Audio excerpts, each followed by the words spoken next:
أعوذ بالله من الشيطان الرجيم بسم الله الرحمن الرحيم إنك ميت وإنهم ميتون ثم إنكم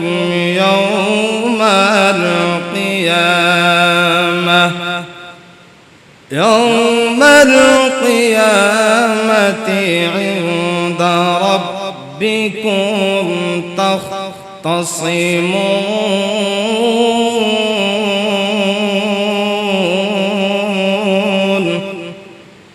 صدق الله المولانا العظيم وصدق رسوله النبي الحبيب الكريم ونحن على ذلك لمن الشاهدين والشاكرين ربي صل وسلم وبارك عليه ঐতিহ্যবাহী বাকলিয়া থানার অন্তর্গত জানালি বলি শাহে জামে মসজিদের সম্মানিত মুসল্লিয়ানে کرام পর্দার অন্তরালে অবস্থানরত সদ্দিয়া আমার মা ও বোনেরা আসসালামু আলাইকুম ওয়া রাহমাতুল্লাহি ওয়া বারাকাতুহু মহান রব্বুল আলামিনের দরবারে লক্ষ কোটি শুকরিয়া যে রব্বুল আলামিন দয়া করে মায়া করে অত্যন্ত ভালোবেসে পৃথিবীর সর্বশ্রেষ্ঠ জায়গা আল্লাহর ঘর মসজিদে আসার বসার ইবাদত বান্দাগি করার তৌফিক টুকু আমাকে আপনাকে দান করেছেন সেই শুকরিয়া আদায়ের লক্ষ্যে মুহাব্বতের আওয়াজে ঈমানে আওয়াজ হুসাইনি কণ্ঠের সাথে কণ্ঠ মিলায়া সকলে উচ্চ আওয়াজে বলি আলহামদুলিল্লাহ সাথে সাথে লক্ষ কোটি দরুদ সালাম উম্মতের কান্ডারি নবী মায়ার নবী হাউদে কাউসারের মালিক নবী آفتاب نبوة شهين شاه رسالة شمس الضحى بدر الدجى صدر العلا كهف الورى نور الورى آقا محمد رسول الله صلى الله عليه وسلم النوراني قدم مبارك صلاة سلام پیش کرچی رب العالمين আমাদের সালাতু সালামের হাদিয়া কবুল করেন যাতে কবুল করেন সকল উচ্চ আওয়াজে বলি আমিন সম্মানিত হাজিরিন প্রতি জুমার ধারাবাহিকতার ন্যায় আমার গত দুই জুমা আলোচনার বিষয় ছিল নূরে মুহাম্মদী সাল্লাল্লাহু আলাইহি ওয়াসাল্লামের সৃষ্টি থেকে আল্লাহ রাব্বুল আলামিন কি কি সৃষ্টি করেছেন বাকি অংশটুকু আজকে আলোচনা করব আল্লাহ সুবহানাহু ওয়া তাআলা আমাদেরকে আলোচনা শুনে সর্বপ্রথম আমাকে আপনাদেরকে আমল করার তৌফিক দান করুন আরো জোরে বলি সম্মানিত হাজিরিন আপনাদের খেদমতে 23তম পারার 20 নম্বর পৃষ্ঠায় একেবারে শেষ আয়াতে কারিমা তিলাওয়াত করেছি আজকের খুতবার মধ্যে মুফাসসিরিনে کرام মুহাদ্দিসিনে کرامরা এই আয়াতে কারিমা নোট করেছেন এই আয়াতে কারিমার আলোকে আমি আমার নির্দিষ্ট বিষয়ের দিকে চলে যাব আল্লাহ রাব্বুল আলামিন আমাকে আপনাদেরকে সৃষ্টি করেছেন কি জন্য বলা যাবে না আল্লাহর ইবাদত করার জন্য ইবাদত করব তার পাশাপাশি আল্লাহ বলেন বান্দা এই জীবন চিরস্থায়ী জীবন নয় এই জীবন শুধু তোমাদের জন্য নয় এই জীবনের একদিন পরিসমাপ্তি আছে এই জীবনের একদিন শেষ স্টেশন আছে শুধু তোমাদের জন্য নয় যুগ যুগ ধরে আমি আল্লাহ যাদেরকে নবী রাসূল হিসেবে পৃথিবীর জমিনে পাঠাইলাম তাদেরকেও আমি আল্লাহর কাছে চলে আসতে হয়েছে সুবহানাল্লাহ সেই জন্য কারো ক্ষমতা নাই এই পৃথিবীর জমিনে বাঁচার ঠিক কিনা সবারে চলে যেতে হবে সেজন্য কত চমৎকার ভাষায় রব্বুল আলামিন কালামে মাজিদ দিয়ে জানিয়ে দিয়েছেন ইন্নাকা মাইতুন ওয়া ইন্নাহুম মাইতুন। হাবিব রে, আপনার থেকে মৃত্যুবরণ করতে হবে, আপনার থেকে চলে আসতে হবে। আপনার উম্মত যারা আছে পৃথিবীর জমিনে, আমি আল্লাহ যা কিছু সৃষ্টি করলাম তাদের থেকেও আমি আল্লাহর কাছে চলে আসতে হবে, তাদের কাছে মৃত্যুবরণ করতে হবে। এই মৃত্যু থেকে কেউ পলায়ন করতে পারবে না, এই মৃত্যু থেকে কে রেহাই পাবে না। হোক বা কাল হোক, আগ হোক বা পর হোক, যারা যেভাবে হোক না কেন আমি আল্লাহর কাছে তাদের চলে আসতে হবে, ঠিক না? সেজন্য কালামে মাজিদে আল্লাহ বলেন, মৃত্যু যখন হয়ে যায় একজন বান্দা, এই শরীর থেকে যখন রূহ চলে যায়, রূহ চলে যাওয়ার পরে এই শরীরের কোনো দাম থাকে না, এই শরীরের কোনো অস্তিত্ব থাকে না। এখন আসুন আমরা একটু যদি গভীরে যাই, এই আয়াতে কারিমার আলোকে আল্লাহ বলেছেন, হাবিবে নবীরে আপনাদের মৃত্যুবরণ করতে হবে, আমার বান্দাদের কি মৃত্যুবরণ করতে হবে। এখন আমাদের নবীর মৃত্যু আর আমাদের নবীর মৃত্যু কি সমান? কখনো সমান নয়। মুফাসসিরিনে কেরাম, মুহাদ্দিসিনে কেরামরা ব্যাখ্যা করে দিয়েছেন, আমাদের মৃত্যু আর নবীদের মৃত্যু হলো, আমাদের শরীর থেকে যখন চলে যায়, আমাদের শরীরের কোনো বডির স্থান ঠিক থাকে না, আমাদের শরীরের মধ্যে সেই রূহটুকুর নার ক্ষমতা প্রয়োগ করতে পারে না। পক্ষান্তরে নবীদের যখন চলে যায়, আল্লাহ রব্বুল আলামিন কুদরতি ভাবে নবীদের শরীর মুবারকের মধ্যে নবীদের রূহ মুবারক আল্লাহ রব্বুল আলামিন কুদরতি ভাবে দান করেন। সেজন্য নবীরা, সমস্ত নবী রাসূলরা নিজ নিজ মাজারাতের মধ্যে, নিজ নিজ রোজা মুবারকের মধ্যে জীবিত, ঠিক কিনা? আপনাদের বিশ্বাস আছে কিনা? আমার নবী জিন্দা, সমস্ত নবী রাসূলও জিন্দা। কিয়ামতের ময়দান যখন কায়েম হবে, আল্লাহ যখন মানুষের বালা মুকাতা ওপেন করে দিবেন, কিছু মানুষ বলবে ওই দিন কিয়ামতের ময়দানে, সুম্মা ইন্নাকুম ইয়াওমাল কিয়ামাতি ইনদা রাব্বিকুম তাখতাসিমুন। তারপর বান্দা যখন রূহ থেকে, যখন শরীর থেকে যখন রূহ চলে যাবে, রূহ যাওয়ার পর যখন মানুষকে জায়নামাজের মধ্যে ওপেন করা হয়, জায়নামাজ জীবনের শেষ নামাজ পড়ানোর পর যখন কবরের মধ্যে রাখা হয়, কবর থেকে যখন আলেমে বরজখ শেষ করার পর যখন হাসরের ময়দানে তোলা হয়, ওই হাসরের ময়দানের মধ্যে কিছু কিছু বান্দারা বলবে, আল্লাহ আমরা পৃথিবীর জমিনে নামাজ পড়েছিলাম, আমরা হক পথে ছিলাম, ভালো কাজ করেছিলাম, জুমার নামাজ ছেড়ে দিই নাই, মা বাবার খেদমত সেবা ছেড়ে দিই নাই, মা বাবার খেদমত করেছি, ভালো কাজ করেছি, নামাজ প্রতিষ্ঠা করেছি। দেখা যাবে প্রকৃত পক্ষে সেই ব্যক্তির অন্তরের মধ্যে নামাজের মুহাব্বত ছিল না। নাউজুবিল্লাহ বলি। এরকম সমাজ আছে না নাই? এরকম কিছু মানুষ দেখা যাবে আল্লাহকে খুশি করার জন্য নয়, বান্দাকে খুশি করার জন্য মানুষ যাতে বলে ওই ব্যক্তি নামাজি, ওই ব্যক্তি দানবীর, ওই ব্যক্তি হাজী সাহেব, ওই ব্যক্তি ভালো ব্যক্তি বলার জন্য, মারহাবা পাওয়ার জন্য এই সমস্ত কাজটুকুন করে যায়।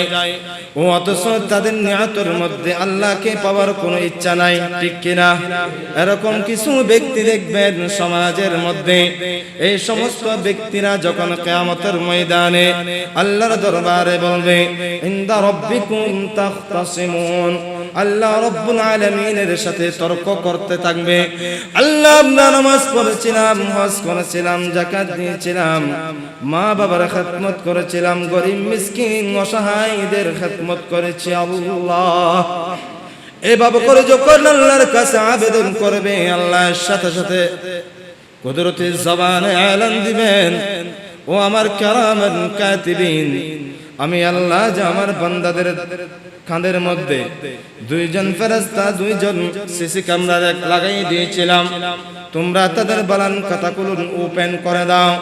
রব্বুল আলামিন কিয়ামতের ময়দানে ওই দিন কিরামান কাতিবিনকে হুকুম করবে, তোমরা আমার বান্দাদের কৃতকর্মগুলো ওপেন করে দাও। ওই দিন আল্লাহর কাছ থেকে তারা বাঁচতে পারবে না।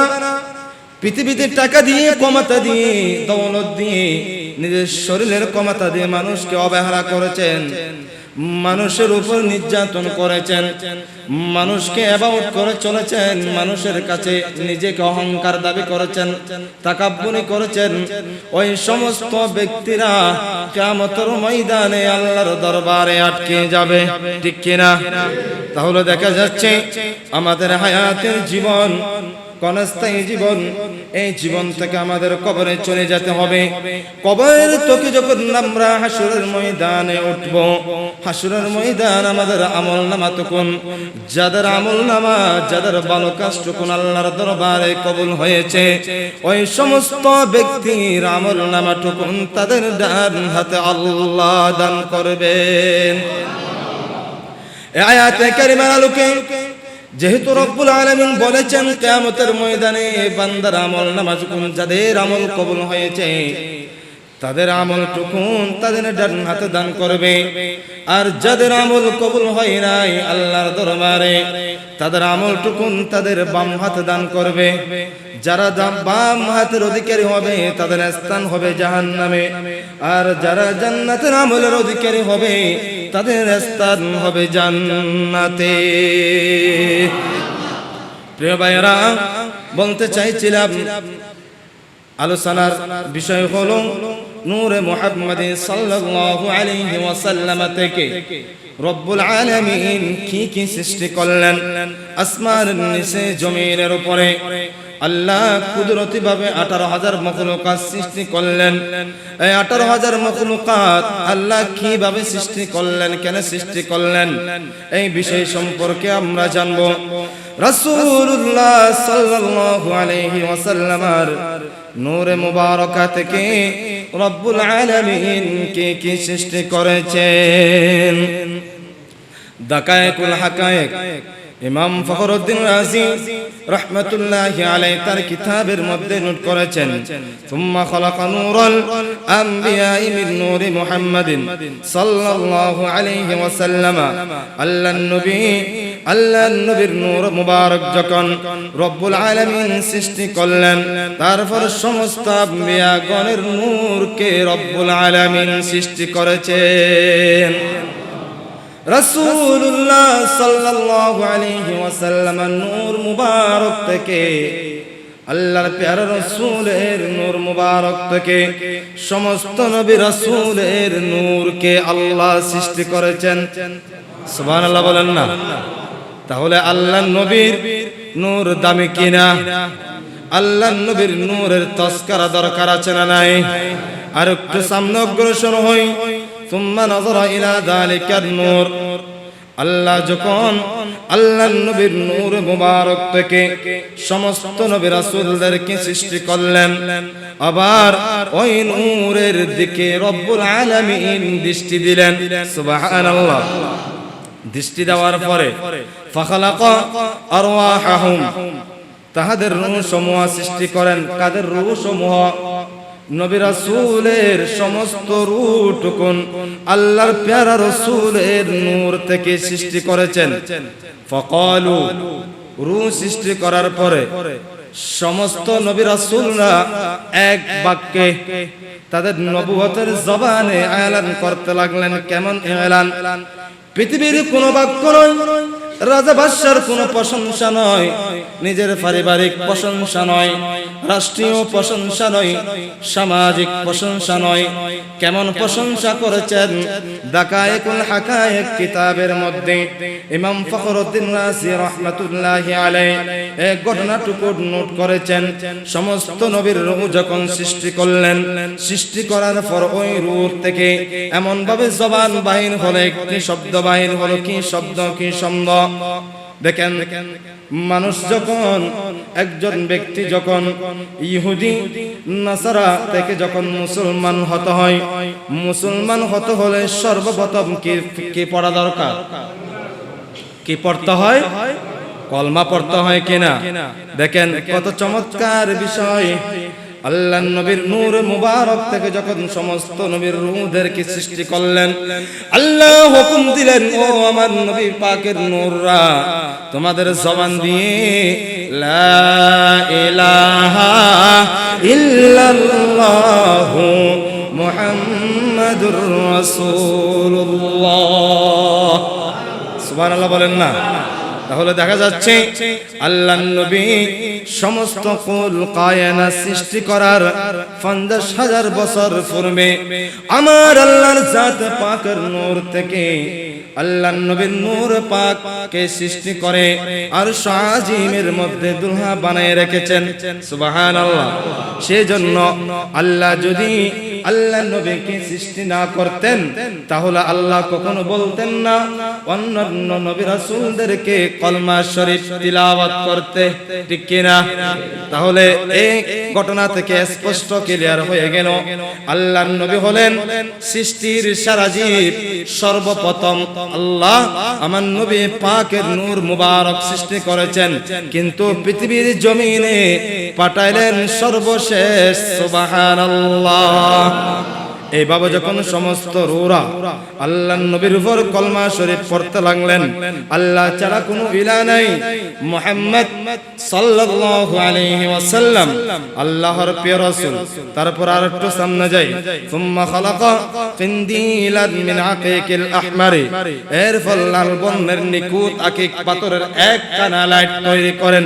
সুবহানাল্লাহ। তারপরে সমস্ত নবী রাসূলরা যখন আল্লাহর প্যারা রাসূলের নূর মুবারকের উপর যখন কি করতে লাগলেন, কলমা শরীফ তাসবিহ আদায় করতে লাগলেন, তারপরে আল্লাহ কি করলেন, একখানা আকিক পাথরের, এত দামি পাথর যে আকিক পাথরের নমুনা পেয়ে যাবেন জান্নাতের মধ্যে। সুবহানাল্লাহ। যারা জান্নাতে যাবে তারা ওই আকিক পাথরটুকুন কোথায় দেখবে?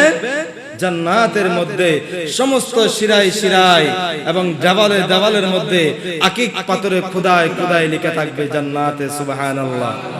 আল্লাহ রাব্বুল আলামিন তারপর কি করলেন, আকিক পাথরের এত সুন্দর একটি লাইট তৈরি করলেন, ইরাযাহিরুহু মিন বাতিনি, যাহার ভিতরের দিক হইতে বাহিরের দিক দেখা যায়। একটি লাইট তৈরি করলেন, যে লাইটের মধ্যে দেখা যাচ্ছে বাহির থেকে দেখলেও ভিতরে কি আছে কি নাই সব কিছু কি পাচ্ছে, দেখতে পাচ্ছে। ইরাযাহিরুহু মিন বাতিনিহি, বাহিরের দিক দেখা যায়। সুম্মা খালাকা সূরা মুহাম্মাদিন সাল্লাল্লাহু আলাইহি ওয়াসাল্লাম, তারপর আল্লাহর নবী সাল্লাল্লাহু আলাইহি ওয়াসাল্লামের সূরত তৈরি করেন। সুবহানাল্লাহ।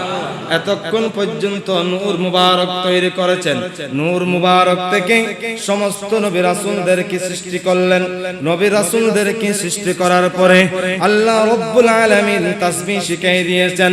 আয় আল্লাহ, কি তাসবিহ করব, কি তাসবিহ পড়ব? আল্লাহ বলেন, বাউ আমার নবী রাসূলরা, তোমাদের তাসবিহ হলো লা ইলাহা ইল্লাল্লাহ মুহাম্মাদুর রাসূলুল্লাহ। সুবহানাল্লাহ। তারপর আল্লাহর নবীর সূরত তৈরি করলেন, কাসূরাতিহি ফিদ দুনিয়া, তাহার পৃথিবীর মতো সূরত। সুবহানাল্লাহ। পৃথিবী দেখতে কত সুন্দর। আল্লাহ বলেন, ও বান্দা, আমার মাহবুব নবীর চেহারা মুবারক থেকে আমি এত সুন্দর পৃথিবী সৃষ্টি করেছি। সুম্মা ওয়াদা ফি ইয়াদিহি আল কিনদিলা, তারপর ওই লাইটটি তাহার হাত মুবারকে রাখেন। যে লাইটটি তৈরি করেছেন, সৃষ্টি করেছেন আল্লাহ, ওই লাইটটুকুন আল্লাহর নবীর হাত মুবারকে রাখলেন।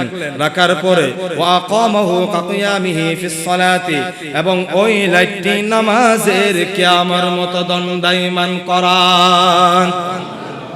নামাজ আমরা বসে পড়ি নাকি দাঁড়ায় পড়ি? দাঁড়ায় পড়ি না?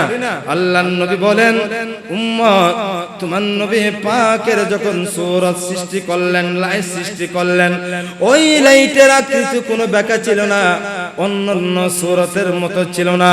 তোমরা নামাজ পড়া অবস্থায় যেভাবে নামাজে দণ্ডায়মান থাকো, ওইভাবে দাঁড় করা অবস্থায় আল্লাহ কুদরতি ভাবে আমি নবী পাকের হাত মুবারকের মধ্যে নূর মুবারক রাখলেন।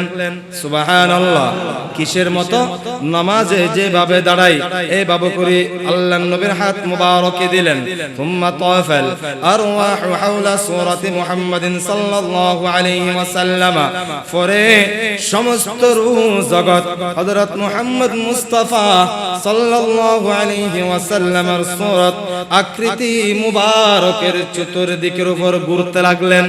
সুবহানাল্লাহ। সমস্ত সূরত আল্লাহর নবীর চতুর পাশে ঘুরতে লাগলেন।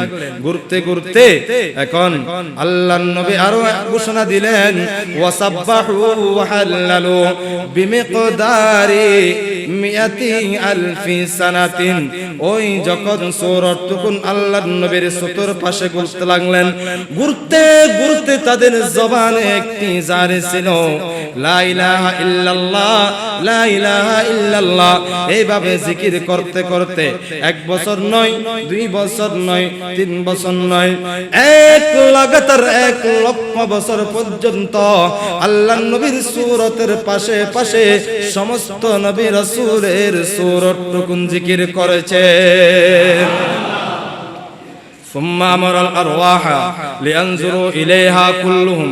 তারপর আবার সমস্ত রূহকে সূরতে মুহাম্মদের দিকে, আল্লাহর নবীর সূরতের দিকে তাকাইবার নির্দেশ দিলেন। ফামিনহুম মান রাসাহু ফাসারা খলিফাতান ওয়া সুলতানান বাইনাল খালাইক।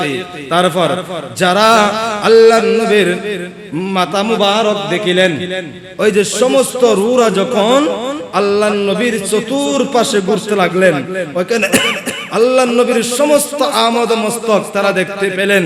তার মধ্যে যারা আল্লাহর প্যারা রাসূলের মাথা মুবারক দেখলেন, আল্লাহ বলেন ওই সমস্ত ব্যক্তিরা হয়েছেন খলিফা। কি হয়েছেন? খলিফা হয়েছেন। খলিফা এখন আসুন, আল্লাহর নবীর পরে রাস্তার যারা খলিফা হয়েছেন, সিদ্দিক আকবর, বলেন না সিদ্দিক আকবর, ফারুক আজম, উসমান জিন্নুরাইন, শের আলী মরতুজা হয়েছেন। সুবহানাল্লাহ। খলিফা হয়েছেন। সুলতানান, বাদশা। আমাদের মাঝে বাদশা না, এখন কারো নাম বাদশা আছে, কারো নাম বাদশা রাখে না, মোহাব্বত করে, সে বাদশা নয়। আবার বাদশা কিসের? যারা রাজকীয় বাদশা। এখন নামের সাথে আল্লাহর নবী বলেন, এমন বান্দা উম্মত রে, তোমরা এমন ভাবে তোমাদের সন্তানদের নাম রাখো যেই নামের কারণে কিয়ামতের ময়দানে আমার আল্লাহ তোমাদেরকে ডাকবেন। সুবহানাল্লাহ। সেজন্য নাম রাখার সময় সুন্দর নাম রাখা দরকার আছে না নাই?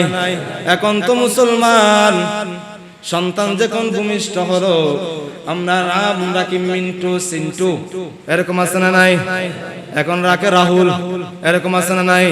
সেই জন্য প্রিয় ভাইয়েরা বলতে চাইছিলাম, আপনাদের খেদমতে আমাদের আদরের সন্তানদের নাম রাখবো কোরআন ও হাদিসের অনুযায়ী। তাহলে আসুন, আল্লাহর নবীর যারা মাথা মুবারক দেখলেন, তারা হয়েছেন খলিফা এবং বাদশা। তাদের মাঝে, মানুষের মাঝে। সুবহানাল্লাহ। বাদশা হয়েছেন তারা। কি দেখেছেন? আল্লাহর নবীর মাথা মুবারক যারা নিজের চক্ষু দিয়ে, নিজের ওই দৃষ্টি দিয়ে যারা আল্লাহর প্যারা রাসূলের মাথা মুবারক দেখেছেন, তারা দুনিয়ার মাঝে কেউ বাদশা হয়েছেন, কেউ খলিফা হয়েছেন। সুবহানাল্লাহ। সামনে চলে, ওয়ামিনহুম মান রাআ জাবাহাতাহু ফাসারা আমিরান আদিলান। তারপর যারা আল্লাহর নবীর মুখমণ্ডলের দিকে তাকাইলেন, চেহারা মুবারকের দিকে তাকাইলেন, তারা হয়েছেন ন্যায়পরায়ণ শাসক। এখন শাসকের বেলায় যদি যায়, যাদের কাছে টাকা আছে, যারা মেম্বার, চেয়ারম্যান, কমিশনার, ক্ষমতাওয়ালা হয়েছেন, তাদের কাছে যখন বিচার কার্যকলাপ শুরু হয়, বাদী বিবাদী এরকম আছে না নাই? এখন বাদীর কাছে টাকা থাকলে বিবাদী হেরে যায়, বিবাদীর কাছে টাকা থাকলে কি কে হেরে যায়? বাদী হেরে যায়। এরকম আছে না নাই? আল্লাহর নবী বলেন, উম্মত তোমরা এমনে এমনে শাসক হয় নাই, এমনে এমনে শাসক হও নাই। তোমরা আমি রাসূলের প্যারা রাসূলের চেহারা মুবারক দেখে, এই চেহারা মুবারকের বরকতে আল্লাহ তোমাদেরকে শাসক হিসাবে দুনিয়াতে পাঠাইলেন। এখন যারা শাসক হয়েছে তারা যদি নবী পাকের বিরুদ্ধে কথা বলে, তাহলে বোঝা যাচ্ছে যে নবীর কারণে তুমি দিন পাইলা, ধর্ম পাইলা, যে মোল্লার কারণে তুমি চিন্নি খাইলা, ওই মোল্লাকে তুমি চিনলা না, ঠিক না?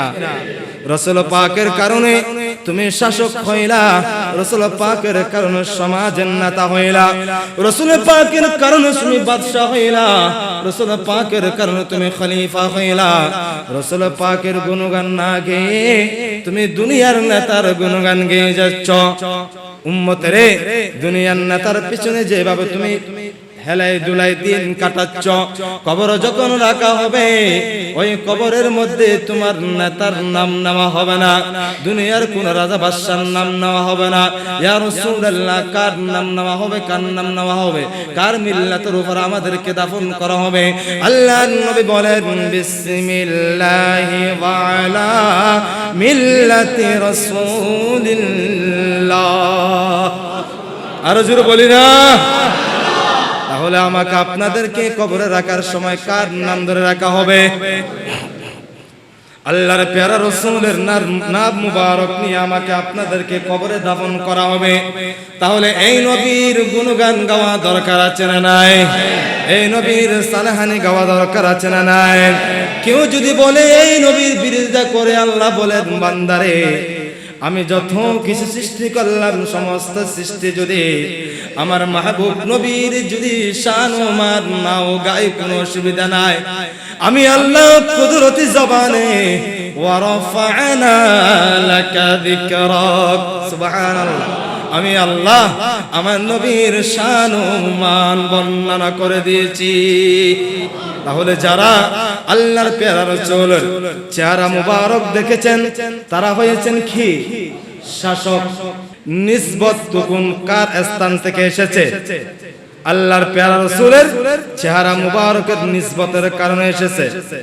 আর একটু সামনে যায়, ওমিনহুম মান রাআ জাবাহাতাহু ফাসারা আমিরান আদিলান ওয়া মিনহুম মান রাআ হাজিবাইহি ফাসারা নাক্কাশান।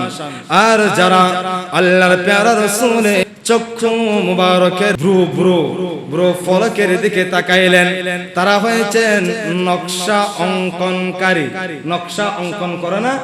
নকশা অঙ্কনকারী যদিও বা ইসলামের মধ্যে, শরীয়তের মধ্যে জায়েজ নাই কারো ছবি অঙ্কন করা, কোন একটি ছবি অঙ্কন করা, এভাবে জায়েজ নাই।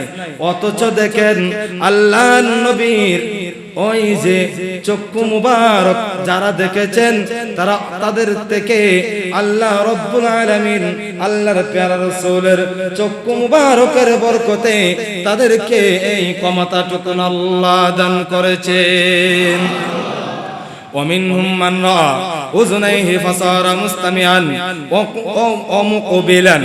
আর যারা আল্লাহর প্যারা রাসূলের মধ্যে, যারা আল্লাহর প্যারা রাসূলের কান মুবারক দেখিলেন, তারা হয়েছেন শ্রবণকারী এবং অগ্রসরকারী হিসাবে প্রয়োজন হয়, আমি অগ্রসরকারী হিসাবে পরিণত হয়েছেন। কেমন? শ্রবণকারী। যখন কোন একজন আলেম আল্লাহর প্যারা রাসূলের সানাহানি গাইবে, তারা আল্লাহর প্যারা রাসূলের শান মান কান দিয়ে ভালোভাবে শুনবে। আর যারা আল্লাহর প্যারা রাসূলের শান মান চলতে থাকবে, তারা যখন আল্লাহর প্যারা রাসূলের কান মুবারক দেখে নাই, তাদের কানে যখন কোরআনের আয়াত যাবে, তাদের কানে যখন মিলাদুন নবীর কথা যাবে, তাদের কানে যখন রাসূল পাকের সানাহানি যাবে, তাদের গায়ের মধ্যে জ্বলতে থাকবে। এরকম ব্যক্তি আছে না নাই? আল্লাহ তাদের থেকে হেফাজত করুন। আল্লাহ নবী বলেন, উম্মত তোমাদেরকে আমার আল্লাহ এমনি এমনি সৃষ্টি করে নয়, আলেমে আরওয়ার মধ্যে যারা আমি রাসূল পাকের কান মুবারক দেখেছেন তাদেরকে আমার আল্লাহ আমার এই কান মুবারক থেকে শ্রবণকারী হিসাবে আল্লাহ সৃষ্টি করেছেন। ومنهم من رأى عينيه فصار حافظا بكلام الله আর যারা আল্লাহর প্যারা রাসূলের ওই চোখের দিকে তাকাইলেন তারা হয়েছেন হাফেজে কুরআন। আলেমে আরওয়ার মধ্যে আর যারা আল্লাহর প্যারা রাসূলের এই চোখ মুবারক দেখলেন, আল্লাহ বলেন, বান্দারে আমি আল্লাহ তোমাদেরকে এমনি হাফেজে কোরআনের টাইটেল নিয়ে নাই। এত এই কোরআন কোন সাধারণ কোন ব্যক্তির কিতাব নয়, অন্যান্য কিতাবের মধ্যে সন্দেহ আছে। আল্লাহ আপনার কালাম সম্পর্কে একটু জানতে চাই। যালিকাল কিতাবু লা রাইবা ফীহি হুদাল লিল মুত্তাকিন। বান্দা এটা সাধারণ কোনো কিতাব নয় যে কিতাবের মধ্যে কোনো সন্দেহ নাই, কোনো সন্দেহ নাই, কোনো সন্দেহ নাই। এই কিতাব কাদের জন্য পথ প্রদর্শক হবে? হুদাল্লিল মুত্তাকিন, হুদাল্লিল মুত্তাকিন। আমার বান্দার মধ্যে যারা মুত্তাকি, আমার বান্দার মধ্যে যারা পরহেজগার, আমার বান্দার মধ্যে যারা ঈমানদার, আমার বান্দার মধ্যে যারা মুমিন, আমার বান্দার মধ্যে যারা নামাজি, আমার বান্দার মধ্যে যারা আশিকে রাসূল, আমার বান্দার মধ্যে যারা মা বাবার সেবা করে, ওই সমস্ত ব্যক্তিদেরকে আমার ফুরকানুল মাজিদ তাদেরকে হেদায়েত করবে। একটু সামনে যায় না, যারা আল্লাহর প্যারা রাসূলের এই চক্ষু মুবারক দেখলেন তারা যে হাফেজে কোরআন হয়েছেন। হাফেজে কোরআনের বর্ণনা করতে যদি যাই, আল্লাহর কালামে মজিদের মধ্যে সূরা কয়টি আছে বলেন না? জানেন না কেউ? সূরা কয়টি? 100। মারহাবা, বেশক। 100 কয়টি? 114টি সূরা। কয়টি সূরা বলেন না ভাই? 114টি। আর ফারা কয়টি? 30টি। ফারা কয়টি? 30টি। এখানে শোনাবার আয়াত কয়টি? 6666টি।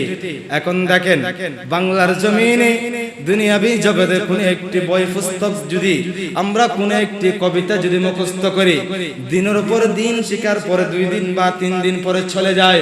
অথচ আল্লাহর কোরআনুল কারীমের 6666টি আয়াতে কারিমা হাফেজ কোরআনের সিনায়ে পাকে সংরক্ষিত আছে। এই হাফেজে কোরআনের মর্যাদায় যদি একটু যাই, হাফেজে কোরআনকে যখন কবরের মধ্যে রাখা হবে, আল্লাহর নবী এলান দিলেন মানুষের সমস্ত শরীর পোকা মাকড়ে খেয়ে ফেলবে। যেই সিনায়ে পাকের মধ্যে হাফেজে কোরআনরা আল্লাহর কালামে মজিদকে স্থান দিয়েছে, খোদার কসম করে বলি, খোদার কসম করে বলি, ওই মাটির মধ্যে কোনো ক্ষমতা নাই, ওই পোকা মাকড়ের কোনো ক্ষমতা নাই ওই সিনায়ে পাকের মধ্যে আক্রমণ করতে। তাহলে হাফেজে কোরআনের মর্তবা বেশি না কম? আর একটু যায় না, হাফেজে কোরআন যখন একজন বাবা যখন মারা যায়, ওই সন্তান যখন হাফেজে কোরআন হিসাবে পৃথিবীর জমিনে রেখে দিলেন, পৃথিবীর জমিনে রেখে দেওয়ার পরে একজন ভাই মারা গেল। মারা যাওয়ার পরে সমস্ত কবরবাসীরা আঙ্গুল ফল খেতে লাগলেন, আঙ্গুল ফল খেতে লাগলেন। খেতে খেতে একজন ব্যক্তি আঙ্গুল ফল খাচ্ছে না, এক জায়গায় বসে আছেন। একজন ভাই বলতে লাগলেন, যিনি পৃথিবীর জমিন আছে, স্বপ্ন দেখতে লাগলেন। স্বপ্ন দেখার পর জিজ্ঞাসা করলেন, ও ভাই, সমস্ত কবরবাসীরা আঙ্গুর ফল খাচ্ছে, তুমি কেন খাচ্ছ না? ওই ব্যক্তি বলে, আমার একজন সন্তান পৃথিবীর জমিনে আসে, ওই ব্যক্তির সিনায়ে পাকের মধ্যে আল্লাহর কালামে মজিদ হেফাজত হিসাবে আছে। ও ভাই, হেফাজত হিসাবে আছে। তোমার এই সন্তান কি করে? ও ভাই, আমার এই সন্তান প্রতিদিন 1 খতম কোরআনুল কারীম তিলাওয়াত করে। এখন ভাই, তোমার সন্তান কি করে একটু দেখতে চায়, তোমার সন্তান কোথায় থাকে? ওই মুর্দা বলতে লাগলেন, ও ভাই, আমার সন্তান একটি কাপড়ের দোকানে চাকরি করে। কোন স্থানে চাকরি করে? অমুক জায়গায় চাকরি করে। তখন ওই ব্যক্তি ওই স্বপ্নর তাবিল অনুযায়ী, স্বপ্নের কথা অনুযায়ী ওই দোকানের মধ্যে গেলেন। দোকানের মধ্যে যাওয়ার পরে ওই সন্তানের জবান দিয়ে, হাত দিয়ে কাপড় বিক্রি করতে লাগলেন, জবান দিয়ে টুট লাড়তে লাগলেন। সুবহানাল্লাহ। ও সন্তান, তোমার এই টুট লড়ে কেন? ওই ব্যক্তি, ওই সন্তান দুই চোখের পানি ছেড়ে দিয়ে বললেন, বাবারে, আমার পৃথিবীর জমিনে আল্লাহ আমাকে সব কিছু দিয়েছে, সব কিছু আল্লাহ আমাকে দান করেছেন, কিন্তু আমার বাবা অল্প বয়সে পৃথিবীর জমিন থেকে চলে গিয়েছেন। আমার বাবা আমাকে কত কষ্ট করে হাফেজুল কোরআন বানিয়েছেন, আলেমে দ্বীন বানিয়েছেন, নামাজমুখী করেছেন, তাসবিহ তাহলিল শিক্ষা দিয়েছেন, কোরআন হাদিস মোতাবেক আমাকে শিক্ষা দিয়েছেন, আশিকে রাসূল বানিয়েছেন। আমার বাবা যখন মারা গেল, আমি আজ ওই দিন থেকে আজ পর্যন্ত আমার এই জবান বন্ধ করি নাই। প্রতিদিন আমার বাবার সানি সওয়াবকে কেন্দ্র করে এক কতম কোরআনুল মাজিদ তিলাওয়াত করে। সুবহানাল্লাহ। ওই ব্যক্তি স্বপ্নের মধ্যে বলতে লাগলেন, আমার ওই সন্তানের কারণে আমার থেকে ওই আঙ্গুর ফল টুকুন খাওয়া আমি বিরত থেকেছি। সুবহানাল্লাহ। যেগুলো আমার সন্তান পাঠাচ্ছে আমার কাছে অনেক যথেষ্ট হয়ে যাচ্ছে। একদিন হঠাৎ করে ওই সন্তান মারা গেল। মারা যাওয়ার পরে ওই সন্তান যখন সব আমলনামা বন্ধ হয়ে গেল, ওই দিন ওই ব্যক্তি, ওই মুর্দা, ওই বাবা আবার তাদের সাথে, কবরবাসীদের সাথে আঙ্গুর ফল খেতে লাগলেন, আঙ্গুর ফল খেতে লাগলেন। এখন ওই ব্যক্তি আবার জিজ্ঞাসা করলেন, এ ভাই, আপনি তো এতদিন আঙ্গুর ফল খান নাই, এখন কোনে খাচ্ছেন? ওই বাবা কান্না করে বলে, ও ভাই, আমার সন্তান পৃথিবীর জমিনে যতদিন ছিল ততদিন মিসালে সওয়াব হিসাবে আমার কাছে পাঠাইতো। আজ তো নয় ভাই, আমার সন্তান তো মারা গেল, সেজন্য নিয়ামত বন্ধ হয়ে গেছে। দেখেন, একজন হাফেজ কোরআনের মর্তবা কতটুকু। একজন সন্তান যদি বাবার পক্ষে যদি কবরের মধ্যে যদি সূরা ফাতিহাও তিলাওয়াত করে, ওই সূরা ফাতিহার বরকতে আল্লাহর নবী বলেন, উম্মত, এই সূরা ফাতিহার বরকতে আমার আল্লাহ তোমাদের কবর আযাব হুকুম মাফ করে দিবেন। সুবহানাল্লাহ। এখন কবরের আযাব যদি মাফ করে দেয়, যদি কেউ বলে কবরের আযাব মাফ করতে একজন দল চাই কবরের আযাব মাফ করবে, আরেক দল চাই কবরের আযাব মাফ করবে না, কবরের আযাব যদি মাফ করতে চাই জিয়ারত করা দরকার আছে না নাই? এখন যারা জিয়ারতের বিপক্ষে কথা বলে তারা আপনার ক্ষতি করছে নাকি লাভ করছে? এখন লাভের কাছে যাবেন নাকি ক্ষতির কাছে যাবেন? বলেন না, কিসের কাছে যাবেন? লাভের কাছে যাবেন। সেই জন্য প্রিয় বাবাদেরকে বলতে চাইছিলাম, সময় এখনো আছে, আপনার সন্তানদেরকে কোরআনুল কারীমের শিক্ষা দিন, আশিকে রাসূল হিসেবে তৈরি করুন, নবী পাকের সানহানি শোনার জন্য, নবী পাকের সানহানি গাওয়ার জন্য সুযোগ করে দিন। সুবহানাল্লাহ। এরকম সন্তান যখন তৈরি করবেন, আপনি আমি যখন এই অন্ধকার কবরে শুয়ে যাব, আজকে যখন জুমার দিন আসলো, জুমার নামাজ আদায় করার পর যখন বাবার কবরকে সামনে নিয়ে একবার সূরা ফাতিহা শরীফ, তিনবার কুল হুয়াল্লাহু শরীফ, তিনবার দুরূদ মুস্তাফা যখন পড়ে দোয়া করবে, আল্লাহ রে, আমার বাবা পৃথিবীর জমিনে থাকা অবস্থায় আমাকে কত কষ্ট করে লালন পালন করেছে, আমাকে কত নিয়ামত দান করেছেন, আল্লাহ আজকে আমার বাবা পৃথিবীর জমিনে নাই, আজকের জুমার দিনের ওসিলায় আল্লাহ আমার বাবার জীবনের গুনাহটুকুন মাফ করে দাও। আরো জোরে বলি না? এরকম সন্তানরা যখন বলবে, আপনার কবরের আযাবটুকুন আল্লাহ মাফ করে দিবেন। আর একটু যায়, হাফেজ কোরআনের মর্তবা কেমন? একজন হাফেজ কোরআন কিয়ামতের ময়দানে 10 জন ব্যক্তিকে জাহান্নাম ওয়াজিব হয়ে গিয়েছে, জাহান্নামে যাবে, এরকম ওয়াজিব হওয়া জাহান্নামী ব্যক্তিদেরকে কিয়ামতের ময়দানে আল্লাহর দরবারে যে সমস্ত হাফেজুল কোরআনরা কবুল হয়েছে, ওই সমস্ত হাফেজুল কোরআনের সুপারিশ কর্মে রব্বুল আলামিন তাদেরকে জাহান্নাম থেকে রক্ষা করে জান্নাতের মেহমান বানাবে। তাহলে দুনিয়াতে হাফেজুল কোরআন করা দরকার আছে না নাই? হাফেজুল কোরআনদেরকে মর্যাদা দেওয়া দরকার আছে না নাই? সম্মান করা দরকার আছে না নাই? এখন তো হাফেজুল কোরআনের পিছনে সমালোচনা করতে আমরা দেরি করি না, এরকম আছে না নাই?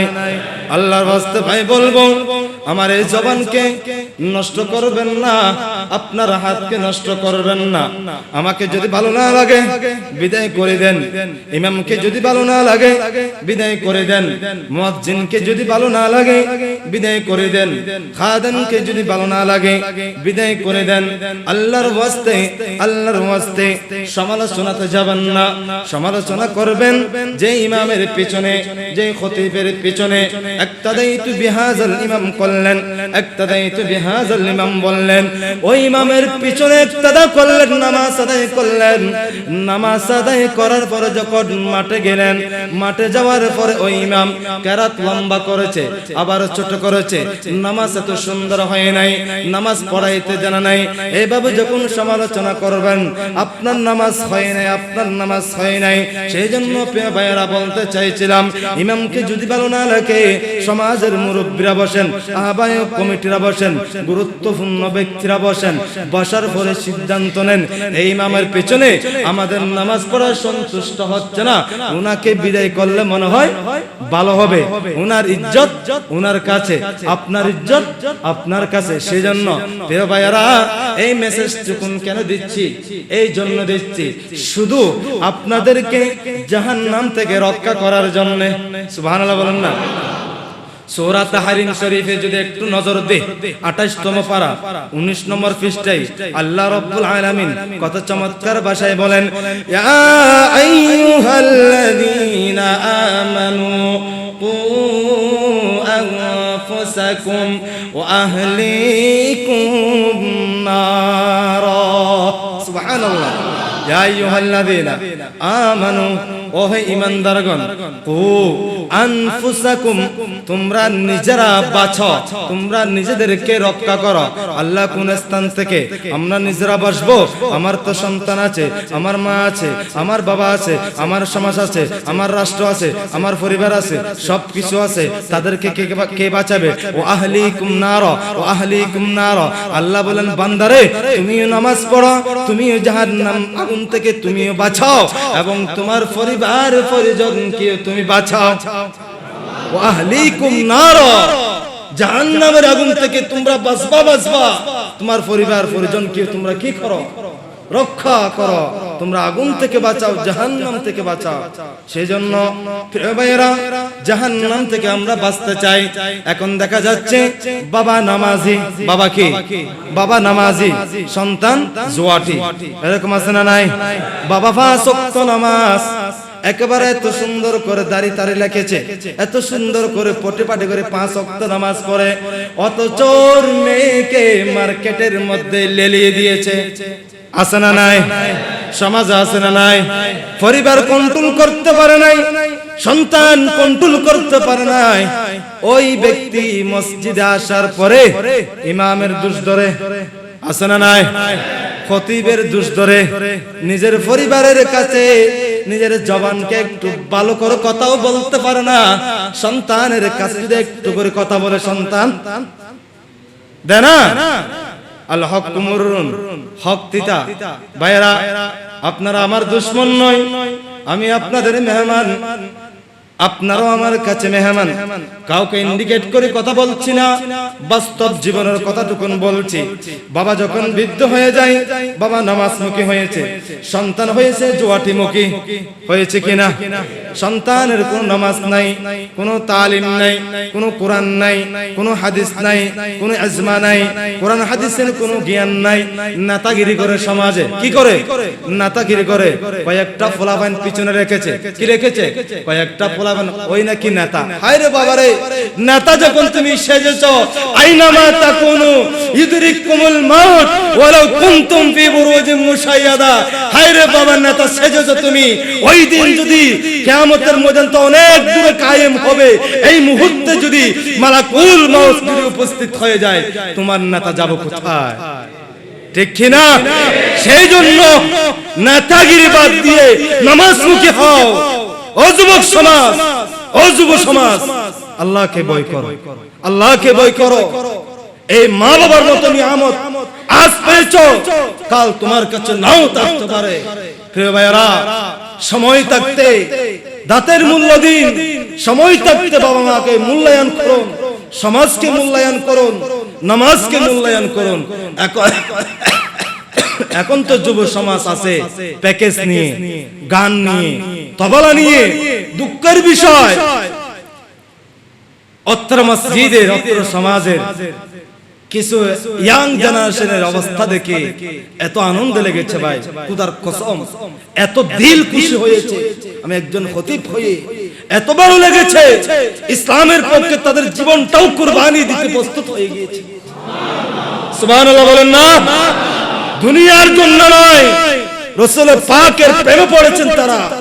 আল্লাহ আমার ভাইদেরকে নামাজি হিসাবে কবুল করুক, আল্লাহ আমার ভাইদেরকে হুসাইনি সৈনিক হিসাবে কবুল করুক।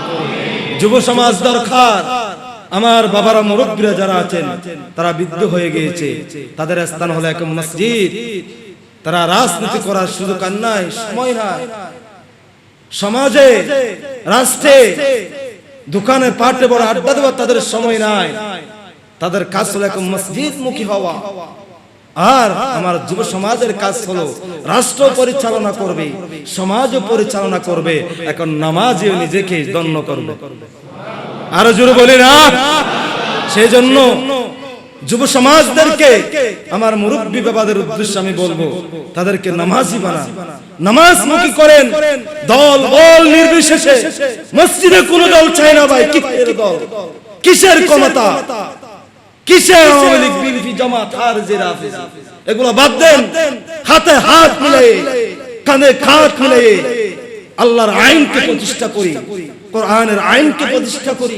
দেখবেন নিজের জীবন পরিবর্তন, সমাজ পরিবর্তন, রাষ্ট্র পরিবর্তন। আপনি যাই করেন, যে দল করেন, আপনার ব্যক্তিগত বিষয়, সেই দল নিয়ে আমি কথা বলবো না। কিন্তু আপনার আমার প্রথম দায়িত্ব কি? নামাজ। ঠিক কিনা? যার নামাজ ঠিক থাকবে তার দুনিয়া ঠিক থাকবে, যার নামাজ ঠিক থাকবে তার হাসর ঠিক থাকবে, যার নামাজ ঠিক থাকবে তার কবর ঠিক থাকবে, যার নামাজ ঠিক থাকবে তার আলেম বারজাখ ঠিক থাকবে, যার নামাজ ঠিক থাকবে তার সমাজ ঠিক থাকবে, যার নামাজ ঠিক থাকবে তার পরিবার ঠিক থাকবে।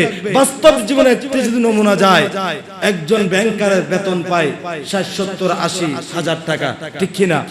একজন সাধারণ অফিসারের বেতন পায় প্রায় 40-45 হাজার টাকা।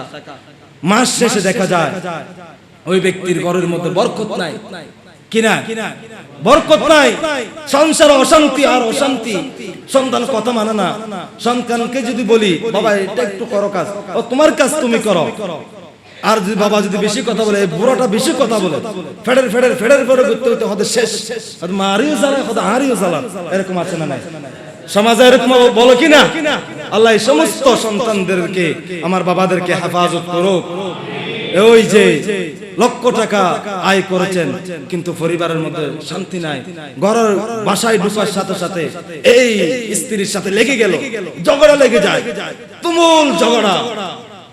এই সমাধান কিভাবে দিবেন আপনি, আমি কিভাবে দেব?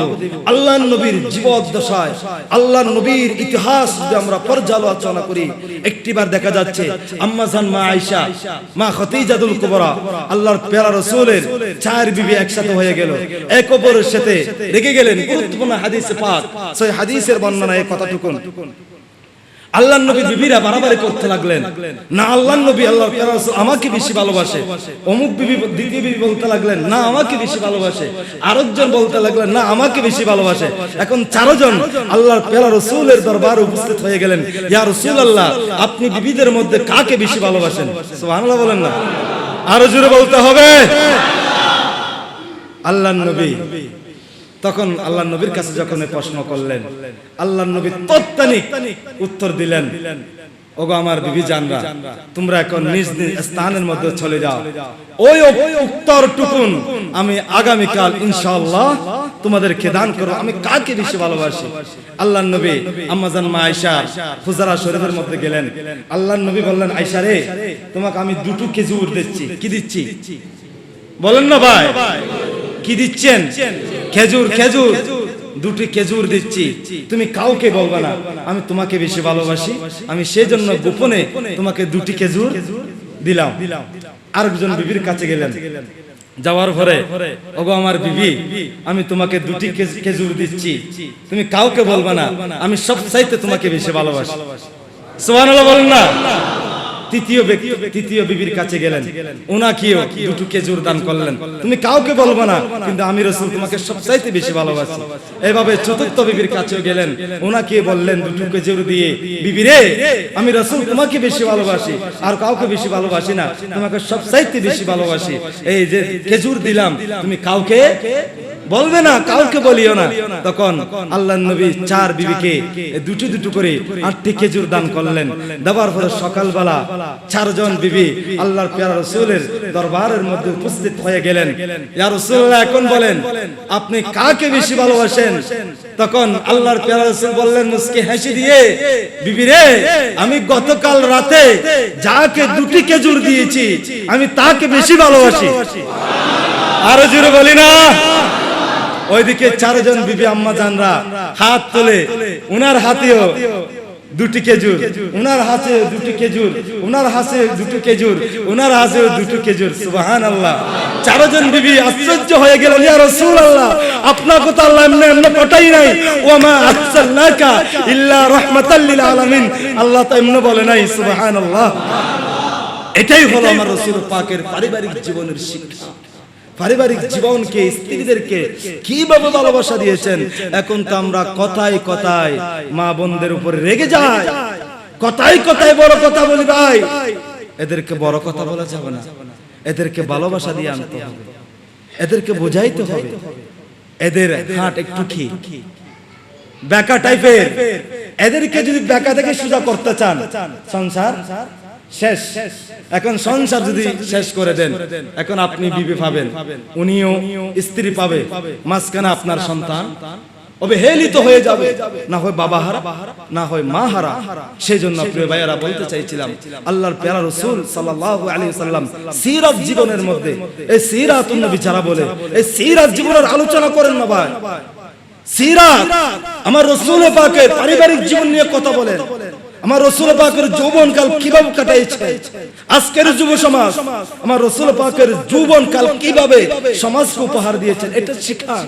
মানুষকে নামাজমুখী করেন, নামাজকে দ্বীনমুখী করেন, বাড়াবাড়ি বাদ দিয়ে, হিংসা বিদ্বেষ বাদ দিয়ে। আজ থেকে আমরা এই জানালাম বলি মসজিদের কোনো দল বল চাই না, কোনো রাজনীতি চাই না। একের উপর এক হাত দিয়ে, হাতে হাত মিলিয়ে, কাঁধে কাঁধ মিলিয়ে আল্লাহ এবং আল্লাহর রাসূল পাকের সাল্লাল্লাহু আলাইহি ওয়াসাল্লামের সুন্নতকে আমরা পুনরুজ্জীবিত করব, সুন্নতকে আমরা আঁকড়ে ধরে এই সমাজকে দিন দিন এগিয়ে নেবার আল্লাহ সুবহানাহু ওয়া তাআলা আমাকে আপনাদেরকে তৌফিক দান করুক। আমিন। ওয়া মা আলাইনা ইল্লাল বালাগ।